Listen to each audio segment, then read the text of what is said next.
In all my years of teaching, I have found that bass players at every level still struggle with this one simple idea. So today, I'm going to try to help you out with that.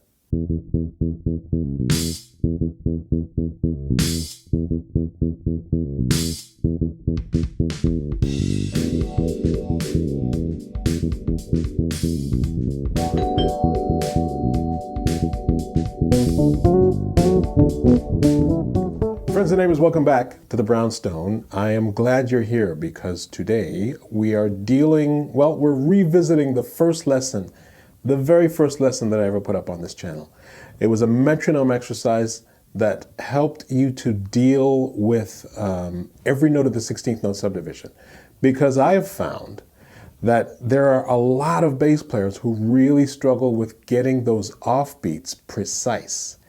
And I'm talking about beginners and seasoned professionals, people who have played stages for decades. I have given them this exercise and they still struggle with it.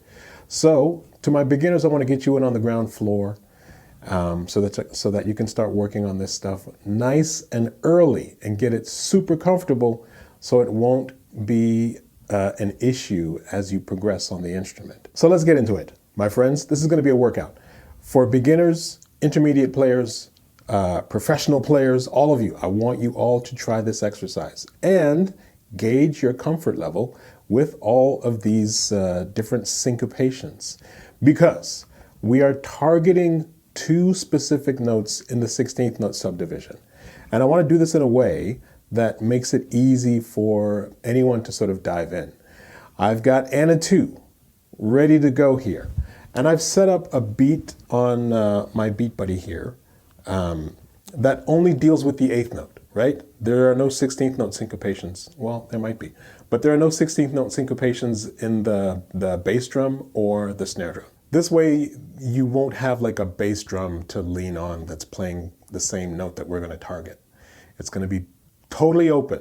So you need to be precise with the placement of your note. So I'm going to start up the groove like so. Now, this is at 80, I can't even see it, 80 BPM. Perfect. At 80 BPM, I can comfortably count the 16th note subdivision like this. 1E and a 2E and a 3E and a 4E and a 1E and a 2E and a 3E and a 4E and a. Now, the real struggle and challenge is to isolate the E and the Ah of the 16th note subdivision. So we're going to start with the E, and we're going to do that by playing the first two 16th notes. 1E, 3E, 1E, 3E. You can choose any note. I always gravitate towards the 3rd fret of the E string, G, and we'll just do that. 1E, 3E, 1E, 3E, 1E, 3E, 1, 2, 3, 4.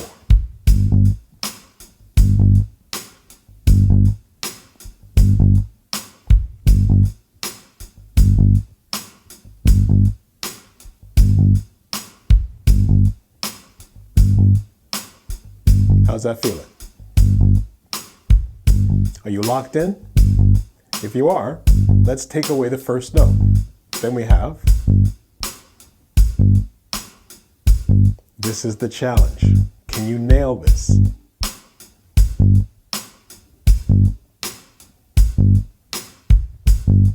It's tricky, but you'll get it. Or maybe you do. Maybe you've got it already. Let's do this a little more.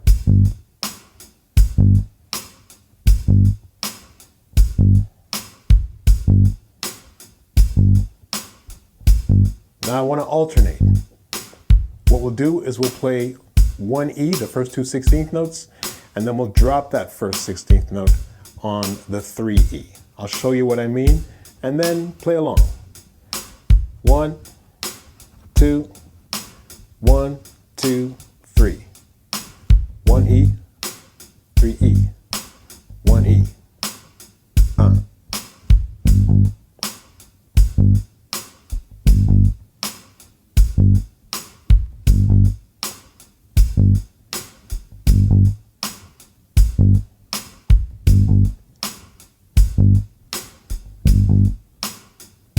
Let's see if we can grab the E of 4 to give it a little more syncopation. Sounds like this. 1, 2, 1 E, 3 up.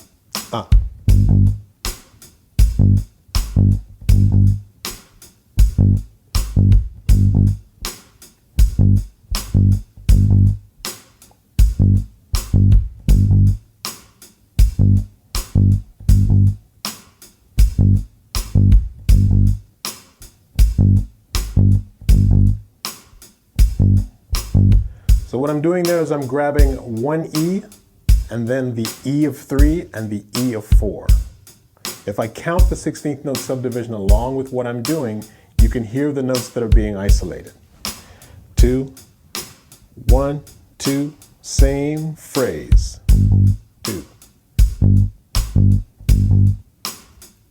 Here it is.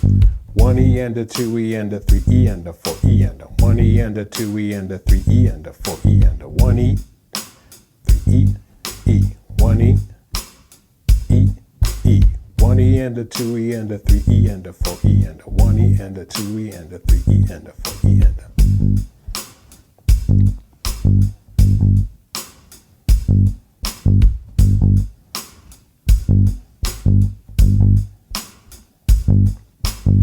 E and a 2 E and a 3 E and a 4 E and a 1 E and a 2 E and a 3 E and a 4 E and a.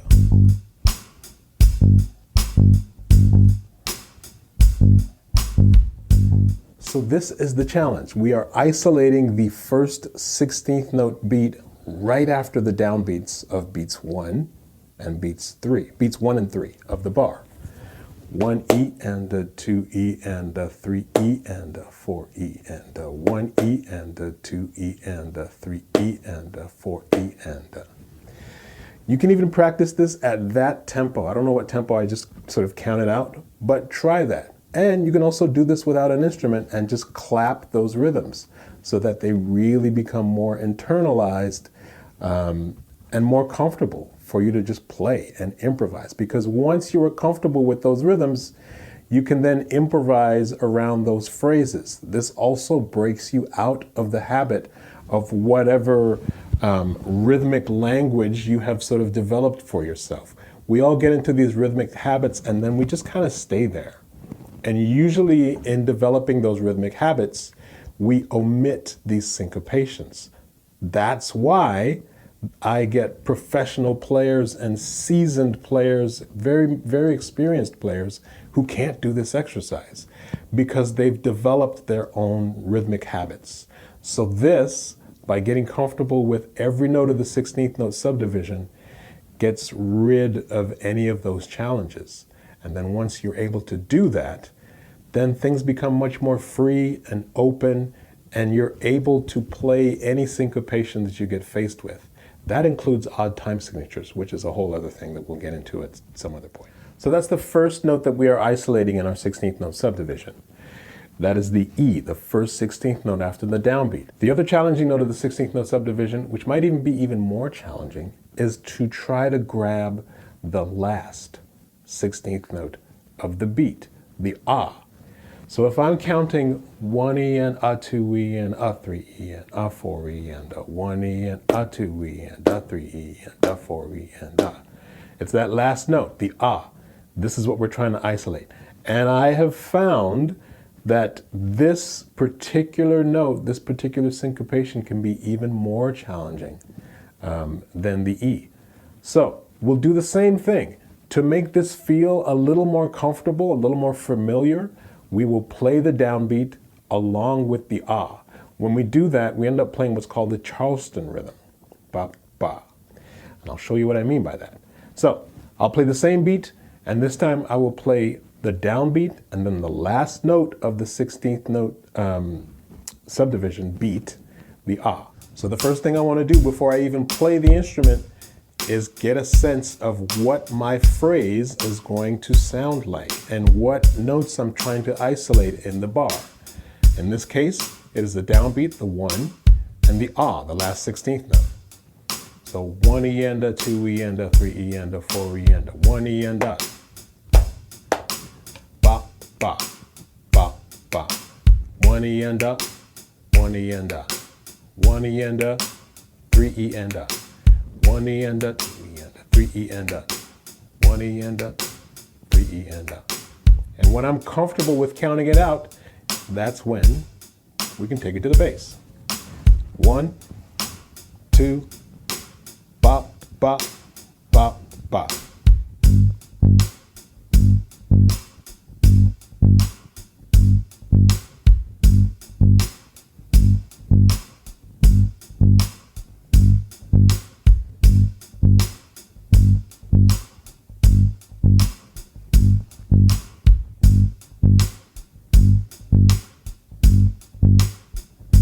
I'm going to keep going with this. I want it to feel comfortable. Keep playing.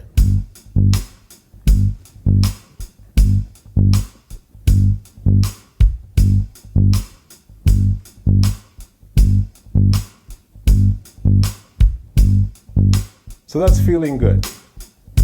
And when it is feeling good, we can move on to the next challenge, which is going to be to take away that first note, right? So now all we have is the ah, the last 16th note. 1, 2, 1, 2, 3, 4.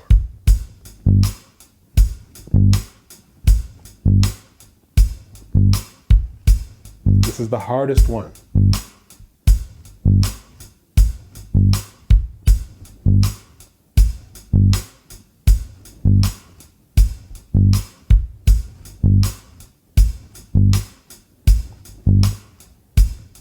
I'm going to keep going.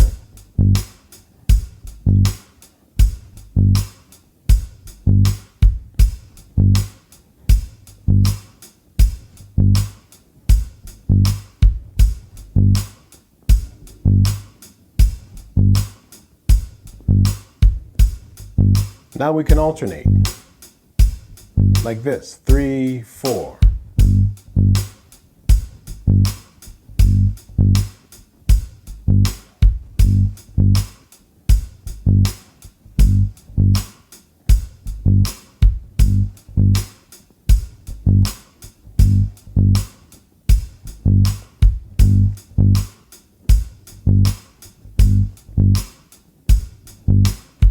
Now for the next phrase, let's say I add the ah of 2 and the ah of 3. So I'm going to play 1 E and ah, 2 E and ah, 3 E and ah. So 1 ah, and then the ah of 2 and then the ah of 3. It's going to sound like this. 1, actually, before I play it, let's just count it out. 3, 4. 1 E and a, 2 E and a, 3 E and a, 4 E and a. Just start by counting the 16th note subdivision. 1 E and a, 2 E and a, 3 E and a, 4 E and a, 1 E and a, 2 E and a, 3 E and a, 4 E and a. That has to feel comfortable, just that initial step before you move on. If it's too difficult to count the 16th note subdivision, then bring the metronome back. I'm at 80 BPM, go down to 70 or 75, go down to 60. As long as you can comfortably count that 16th note subdivision, that is the first step to moving on to the next step, which in this case is isolating 3 notes, actually 4 notes. The downbeat, 1, and then the 3 ahs, the 3 ahs. I think that's a cappella vocal group. Anyway, 1, 2, 1, 2, 3, 4. 1 E and a, 2 E, a 3 E, a 4 E and a 1 E, a 2 E, a 3 E. A 4, 1 E, a 2 E, a 3 E, and 4. 1 E, a 2 E, a 3 E, and a 4. 1 E, a 2 E, a 3 E, a bop, bop, bop, bop, bop, bop, bop, bop. Let's take it to the bass. 2, 3, 4.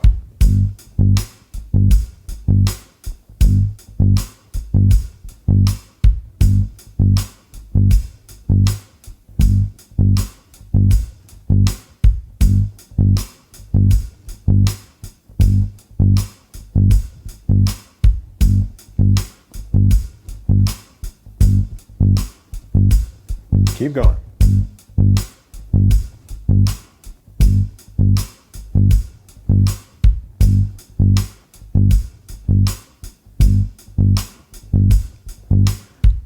E and a 2 E and a 3 E and a 4 E and a 1 E and a 2 E and a 3 E and a 4 E and a 1 E and a 2 E and a 3 E and a 4 E and a 1 E and a 2 E and a 3 E and a 4 E and a... How's it feeling? Are you in the pocket? Are you rushing? Are you dragging?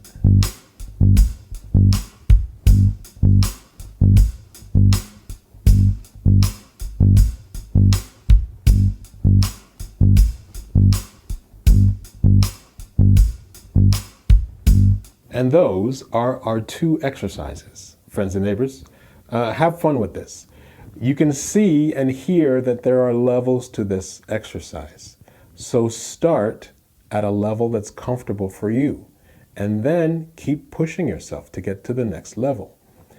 When you finally become comfortable with everything that's going on in this lesson, that's when you can get to the point where you can now improvise around the rhythms that you are creating with these bass lines. Usually when I do this, I always choose G as my starting note, and then I work with the G minor pentatonic scale in order to move the notes around with the rhythms. And it can make for some interesting bass lines. And this is the thing, we are creating different kinds of phrasing using these more challenging syncopations to get us out of our comfort zones. Because, as I said before, we kind of get into our own sort of rhythmic habits. And for the most part, the majority of players tend to omit these syncopations when they get into their habits. So, again, if you are a beginner, I'm getting you in on the ground floor so that as you progress, these syncopations are already under your fingers in the muscle memory and locked into the body in a way that's feeling comfortable and not labored or forced or rushed or dragged. It's right in the pocket.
Friends and neighbors, I'm going to leave it there. You know what to do. If you like this video, click the old like button. Share this with anyone who needs to hear it. Subscribe to the channel if you haven't already.